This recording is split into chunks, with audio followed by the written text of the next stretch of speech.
بسم اللہ الرحمن الرحیم الحمد للہ رب العالمین والصلاة والسلام علی رسولہ الکریم وعلی آلہ واصحابہ اجمعین وعلی کل من تبعہم بإحسان الی یوم الدین اما بعد فاعوذ باللہ من الشیطان الرجیم بسم اللہ الرحمن الرحیم وما خلقت الجن والانس الا لیعبدون صدق اللہ العظیم۔ محترم بزرگوں، دوستوں اور بھائیوں، السلام علیکم ورحمۃ اللہ تعالی وبرکاتہ۔ یہ میں نے قرآن کریم کی ایک آیت آپ کے سامنے پڑھی ہے، اور اس میں اللہ تبارک و تعالی نے انسان کو اس کی زندگی کا مقصد بتایا ہے۔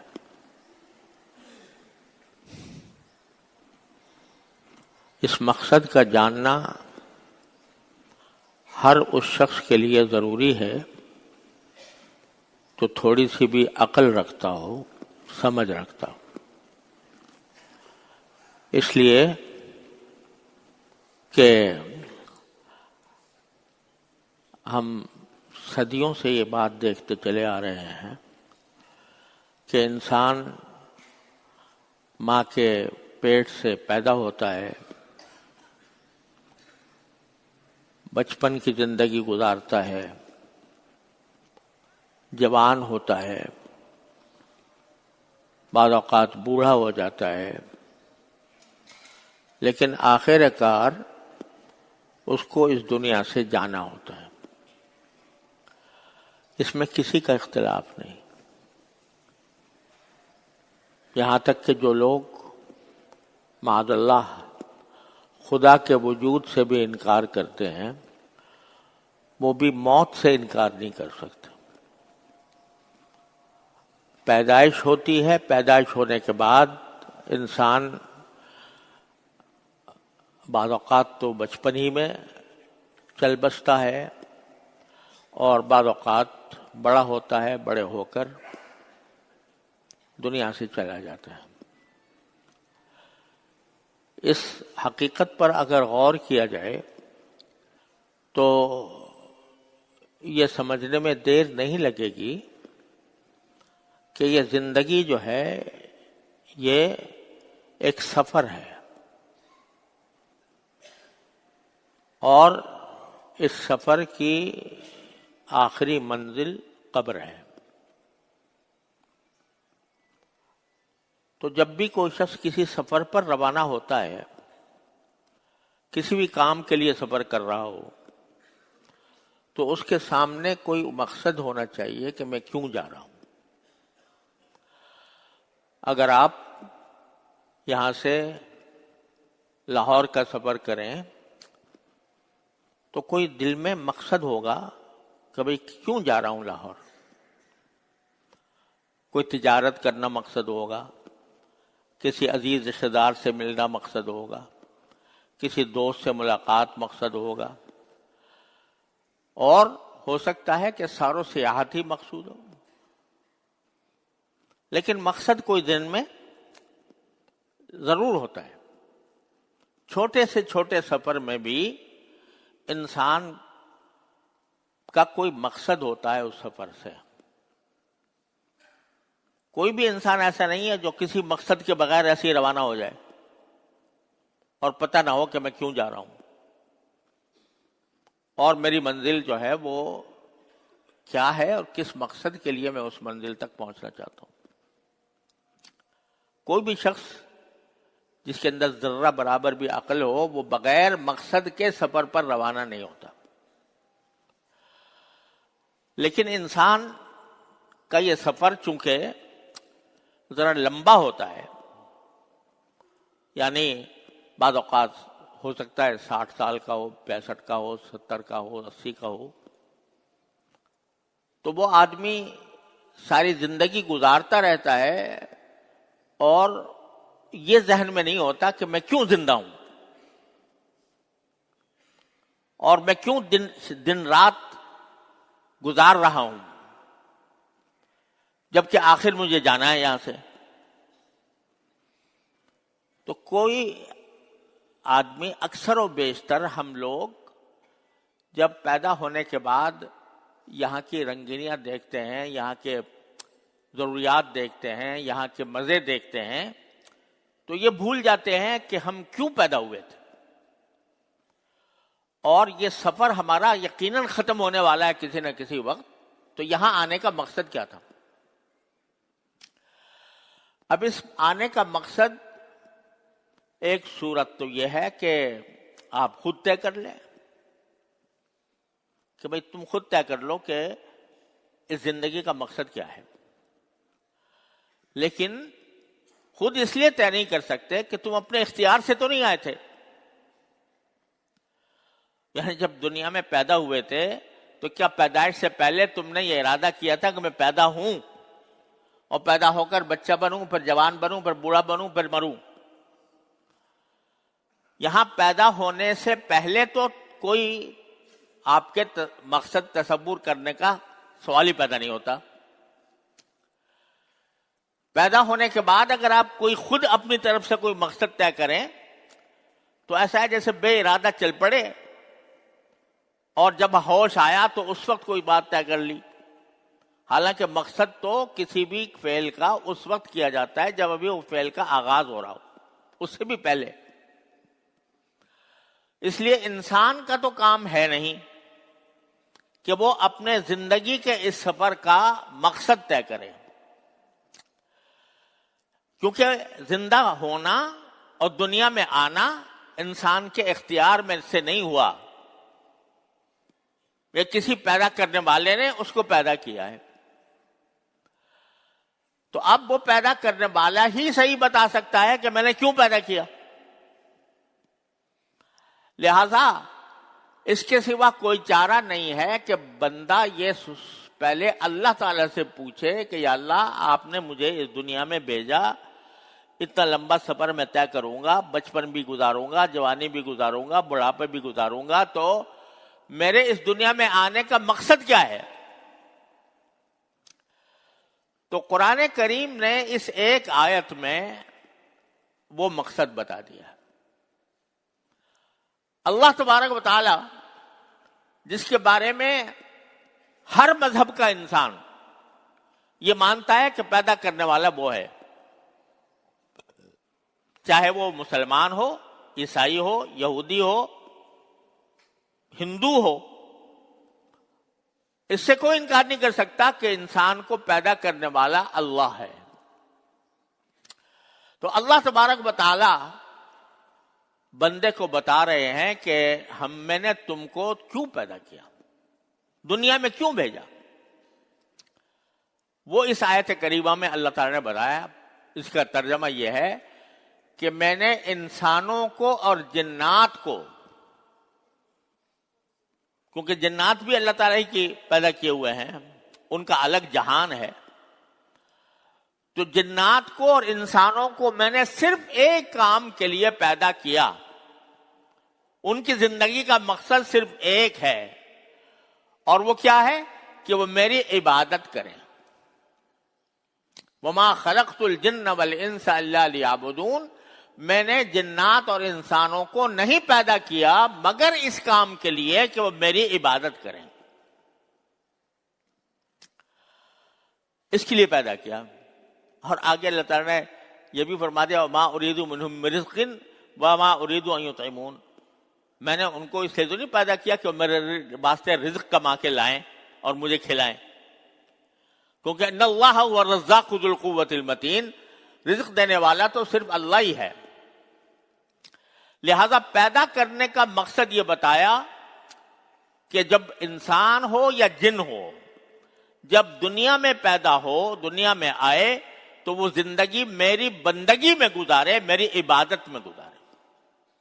یہ مقصد بتا دیا اللہ تعالیٰ نے. لیکن اس مقصد کو سمجھنے کے لیے یہ جاننا ضروری ہے کہ عبادت جو فرمایا کہ میری عبادت کریں، عبادت کا کیا مطلب ہے؟ عبادت عربی زبان کا لفظ ہے. جب اس کا ترجمہ عام طور سے کیا جاتا ہے تو وہ فارسی میں اس کو پرستش کہہ دیتے ہیں، ہندی میں اسے پوجا کہہ دیتے ہیں، اور انگریزی میں اس کو ورشپ کہہ دیتے ہیں۔ لیکن قرآن کریم نے جو عبادت کا لفظ استعمال کیا ہے وہ صرف پوجا، پرستش اور ورشپ کے لیے نہیں ہے، بلکہ ایک عام لفظ ہے۔ عام لفظ ہونے کے معنی یہ ہے کہ اس میں بے شک پوجا کا مفہوم بھی داخل ہے، لیکن اس کا عام مفہوم ہے اطاعت، بندگی۔ اطاعت کے معنی یہ ہے کہ جو اللہ تعالیٰ کہے اس کو ماننا، اس پر عمل کرنا۔ یہ اطاعت کا مفہوم بھی عبادت میں داخل ہے۔ دوسرے مذہبوں میں یہ مفہوم داخل نہیں ہے۔ ان کے ہاں پرستش ہو یا پوجا ہو یا ورشپ ہو، یہ چند ایسے اعمال کا نام ہے کہ جس کے ذریعے بندہ اللہ تعالیٰ کے سامنے اپنی عاجزی کا، اپنے انکساری کا مظاہرہ کرتا ہے، جس کے طریقے مختلف مذاہب میں مختلف ہیں۔ بس وہ عبادت ہے، اسی حد تک محدود ہے۔ لیکن اسلامی شریعت میں، اسلام میں عبادت کی دو قسمیں ہیں۔ ایک عبادت کی قسم یہ ہے جو پوجا اور پرستش کے معنی میں ہوتی ہے کہ ایسے افعال جن کا مقصد کوئی دنیا کا فائدہ حاصل کرنا نہ ہو، دنیا کا کوئی فائدہ حاصل کرنا مقصود نہیں ہے، صرف اللہ تعالی کے آگے سر جھکانا اور اس کے سامنے اپنی پستی کا، اپنی عاجزی کا اعتراف کرنا اور اس سے اپنی بھلائی مانگنا، بس یہ مقصد ہے۔ دنیا کا کوئی اور فائدہ اس سے حاصل کرنا مقصود نہیں۔ جیسے نماز ہے، نماز کا مقصود کیا ہے؟ نماز کا مقصود ہے اللہ تعالیٰ کے سامنے کھڑے ہو کر اس بات کا اعتراف کرنا کہ میں بندہ ہوں، آپ میرے خالق ہیں، آپ میرے مالک ہیں، میں آپ کے آگے سر جھکاتا ہوں، میں آپ کے آگے سجدہ کرتا ہوں۔ یہ مقصد ہے نماز کا۔ لیکن اگرچہ اللہ تعالیٰ نے جو ہمارے لیے عبادت کے، خالص عبادت کے طریقے مقرر فرمائے ہیں، اس سے کچھ دنیاوی فائدے بھی بعض اوقات حاصل ہو جاتے ہیں۔ مثلا نماز آدمی پڑھے گا پابندی سے 5 وقت جا کر مسجد میں، تو اس کا چلنا بھی ہوگا، اس کی واک بھی ہوگی، وہ آ کر نماز میں جب رکوع میں جائے گا، سجدے میں جائے گا، تو اس تمام کام سے اس کی ورزش بھی ہوگی۔ یہ فائدہ بے شک ہے، لیکن ضمنی ہے، مقصود نہیں۔ لہذا اگر کوئی شخص نماز ورزش کی نیت سے پڑھے کہ ورزش ہوگی، اس نیت سے پڑھے، وہ نماز ہی نہیں ہے۔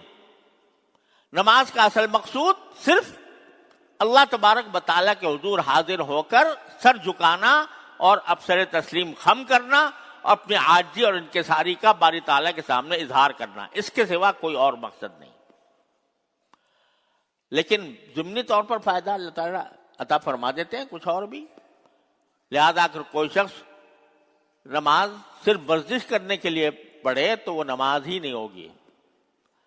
روزہ ہے، کیوں ہے روزہ؟ اس لیے کہ اللہ تبارک و تعالیٰ کے حکم کی اتباع میں اپنے آپ کو بھوکا رکھوں گا، پیاسا رکھوں گا، بس۔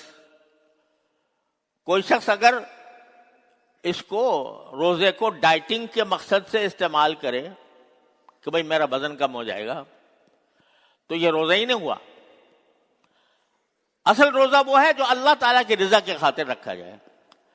لہذا کچھ ضمنی فائدے بے شک حاصل ہو جاتے ہیں، لیکن اصل مقصود اللہ تعالیٰ کی عبادت. ایک تو قسم عبادت کی یہ ہے. دوسرے مذہبوں میں انسان ایک مرتبہ جا کر کلیسا میں جا کے اپنی عبودیت کا اظہار کر دے، مندر میں جا کے کر دے، سناگوگ میں جا کے کر دے، تو بس چھٹی ہو گئی اس کی. اب دنیا میں کس طرح کاروبار کر رہا ہے، کس طرح وہ اپنی بیوی بچوں سے رہ رہا ہے اور کس طرح لوگوں کے ساتھ معاملات کر رہا ہے، اس سے ان کو سروکار نہیں. مذہب کو سروکار نہیں. اخلاقی کچھ ہدایات ہیں بے شک، لیکن کون سا معاملہ جائز ہے، کون سا ناجائز ہے، کون سا حلال ہے، کون سا حرام ہے، اس سے ان کو کوئی خاص سروکار نہیں ہے. معمولی کچھ تعلیمات ہیں، اس کے علاوہ کچھ نہیں. لیکن اسلام نے بندے کو جب دنیا میں بھیجا تو ایک تو عبادت، یہ والی عبادت جو ہم یہاں مسجد میں ادا کرتے ہیں، اس کے لیے بھیجا، اور دوسرے اس لیے بھیجا کہ یہاں سے نکلنے کے بعد، مسجد سے نکلنے کے بعد تم چاہے کسی بھی زندگی کے شعبے میں چلے جاؤ، وہاں تم پر کچھ احکام لاگو ہوں گے. تم سود نہیں کھا سکتے، تم شراب نہیں پی سکتے، تم سور نہیں کھا سکتے، تم زنا نہیں کر سکتے، تم جھوٹ نہیں بول سکتے، تم غیبت نہیں کر سکتے، تم کسی پر ناجائز الزام نہیں لگا سکتے، تم حکومت اگر تمہارے ہاتھ میں آئے تو حکومت کو اللہ کے حکم کے تحت چلانا ہوگا. یہ سارے احکام جو زندگی کے ہر شعبے سے متعلق ہیں، ان تمام شعبوں میں اللہ تبارک و تعالیٰ کے حکم کی اطاعت کے معنی تابع داری، کہ ہر لمحے پر آدمی جو کام کر رہا ہو یہ بات اس کو معلوم بھی ہونی چاہیے اور اس پر عمل بھی ہونا چاہیے کہ میرا کوئی کام اللہ کے حکم کے خلاف نہ ہو.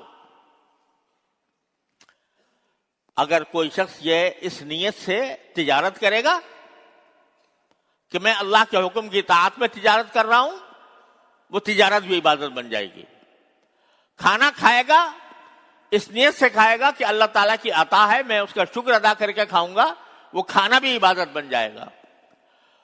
وہ آدمی اگر اپنے بیوی بچوں کے ساتھ اگر خوش طبعی کر رہا ہے تو وہ بھی اس نیت سے کہ اللہ تعالیٰ نے مجھے اس کا حکم دیا ہے اور میں نے نبی پاک صلی اللہ علیہ وسلم نے اس پر عمل فرمایا ہے، اس لیے ان کی سنت کی اتباع میں یہ کر رہا ہوں، تو وہ بھی عبادت بن جائے گی. لہذا اسلام میں عبادت صرف یہ رکوع و سجدے کا نام نہیں ہے.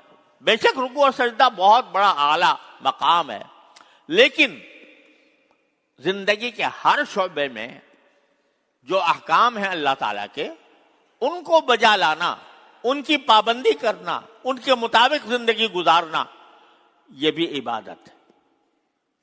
اور اسی لیے اور یہ جو قرآن کریم میں بار بار فرمایا گیا کہ اذکر اللہ، اللہ کو یاد رکھو، اللہ کو یاد رکھو، اللہ کا ذکر کرو، اس کا مطلب یہی ہے کہ اگرچہ آدمی تجارت کر رہا ہے، کھیتی باڑی کر رہا ہے، ملازمت کر رہا ہے، مزدوری کر رہا ہے، لیکن اس کے دل میں یہ بات پیوست ہو کہ یہ کام میں اللہ کے حکم کے مطابق کر رہا ہوں. جب یہ کرے گا تو اس کا وہ مزدوری بھی عبادت بن جائے گی، اس کی ملازمت بھی عبادت بن جائے گی، اس کی تجارت بھی عبادت بن جائے گی. لہذا جب اللہ تعالیٰ نے یہ فرمایا کہ میں نے جنات اور انسانوں کو صرف اس لیے پیدا کیا ہے کہ میری عبادت کریں، تو عبادت میں دونوں باتیں شامل ہو گئیں کہ 5 وقت مسجد میں آ کر نماز پڑھا کرو، عورتیں ہیں تو گھر میں پڑھا کریں، اور رمضان آئے تو روزے رکھا کرو، اور اگر تمہارے پاس نصاب کے بقدر مال ہے تو زکوٰۃ ادا کرو، اور عمر میں کم از کم 1 مرتبہ صاحب استطاعت آدمی حج کرے. یہ تو ہیں عبادتیں جن کا مقصد سوائے اللہ تبارک و تعالیٰ کی پرستش کے کچھ اور نہیں، اور ہر آن ہر لمحے آدمی جس ماحول میں ہے، جس حال میں ہے، اس حال میں اللہ تعالیٰ کے حکم کی اطاعت کرنا یہ بھی عبادت میں داخل ہے۔ لہذا مطلب کیا نکلا کہ انسان کے اس دنیا میں آنے کا مقصد ہے اللہ تعالیٰ کو راضی کرنا، اللہ تعالیٰ کو راضی کرنا، یہ ہے اصل مقصود۔ اب وہ راضی دو چیزوں سے ہوگا، ایک یہ کہ جو عبادتیں تمہارے ذمے فرض کی ہیں وہ ادا کرو، بروقت ادا کرو، صحیح طریقے سے ادا کرو، اور دوسرے یہ کہ زندگی کے ہر کام میں اللہ تعالیٰ کی رضا کو پیش نظر رکھو، اللہ تعالیٰ کی خوشنودی کو پیش نظر رکھو، جھوٹ نہ بولنا، کبھی غیبت نہ کرنا، کسی پر جھوٹا الزام نہ لگانا، کسی پر سے رشوت نہ لینا، نہ رشوت دینا نہ رشوت لینا، یہ سارے احکام عبادت ہیں۔ اسی لیے فرمایا گیا، بزرگوں نے فرمایا کل مطیع للہ فہو ذاکر، جو شخص بھی کسی مرحلے اپنی زندگی کے کسی مرحلے میں اللہ کی اطاعت کر رہا ہو، یعنی اللہ کا حکم کے مطابق کام کر رہا ہو، تو وہ ذاکر ہے۔ وہ ایسا ہی ہے جیسے ذکر کرنے والا۔ ذکر صرف اتنا نہیں ہے کہ آپ تسبیح لے کر بیٹھ گئے اور سبحان اللہ پڑھتے رہے، بے شک یہ بھی بہت اعلیٰ درجے کا ذکر ہے، لیکن ذکر یہ بھی ہے کہ اگر کسی کو آپ پریشان دیکھتے ہیں تو اس پریشانی کو رفع کرنے کے لیے کوشش کرتے ہیں، یہ بھی ذکر ہے۔ کوئی اگر تکلیف میں ہے، اس کی تکلیف کا مداوع کرنا چاہتے ہیں تو وہ بھی ذکر ہے، اور وہ بھی عبادت میں داخل ہے۔ تو اس لیے ساری زندگی کا مقصد جو نکلا اس آیت کریمہ کی روشنی میں، وہ یہ ہے کہ میں اللہ کو راضی کرنے کے لیے دنیا میں آیا ہوں۔ میری زندگی کا یہ سفر صرف اس لیے ہے کہ میں اللہ تعالیٰ کو راضی کروں، چاہے نمازیں پڑھ کر، چاہے روزے رکھ کر، چاہے زکوٰۃ دے کر، چاہے حج کر کے، عمرہ کر کے، اور چاہے خدمت خلق کر کے، مخلوق کی خدمت کر کے، وہ بھی اللہ تبارک و تعالیٰ کے عبادت میں داخل ہے۔ لہذا اس سے ہمیں ایک بہت بڑا سبق مل رہا ہے، اور وہ یہ ہے کہ ہم اپنی زندگی کے ہر شعبے میں اپنا جائزہ لیں کہ کہاں ہم اللہ کے حکم کی اطاعت کر رہے ہیں اور کہاں نہیں کر رہے۔ جہاں کر رہے ہیں تو مطلب یہ کہ زندگی کا مقصد حاصل ہو رہا ہے، جہاں نہیں کر رہے تو اس کا مقصد ہے کہ ہم زندگی بے مقصد گزار رہے ہیں، اس کا کوئی فائدہ نہیں۔ آئیں گے، مر جائیں گے، زندہ رہیں گے، کھائیں گے، پیئیں گے، سوئیں گے، جاگیں گے، اور بالآخر قبر میں پہنچ جائیں گے۔ اسی کو قرآن نے کہا لہاکم التکاثر حتی زرتم المقابر۔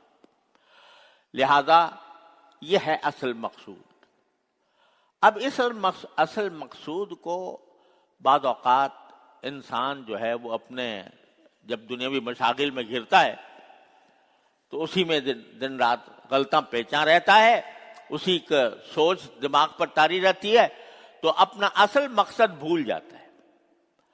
تو اللہ تبارک و تعالیٰ نے اپنے فضل و کرم سے ایسا انتظام فرمایا ہے کہ کچھ تھوڑے تھوڑے وقفوں سے، کچھ ایسے دن، ایسی راتیں تجویز فرما دی ہیں کہ ارے بھائی کہاں بھاگے جا رہے ہو، واپس آ جاؤ، لوٹ آؤ میری عبادت کی طرف۔ اسی کے لیے رمضان المبارک کا ایک بڑا مہینہ اللہ تعالیٰ نے رکھا ہے، وہ انشاءاللہ آنے والا ہے، اور اس کے لیے تیاری کرنے کی ضرورت ہے۔ اس لیے تیاری کرنے کی تاکہ ہم اپنے زندگی کے اصل مقصد کی طرف واپس آ جائیں۔ تیاری کیا کریں؟ اب وقت نہیں رہا، انشاءاللہ اس کے بارے میں اللہ نے زندگی دی تو اگلے جمعہ میں کچھ عرض کروں گا۔ وآخر دعوانا الحمدللہ رب العالمین۔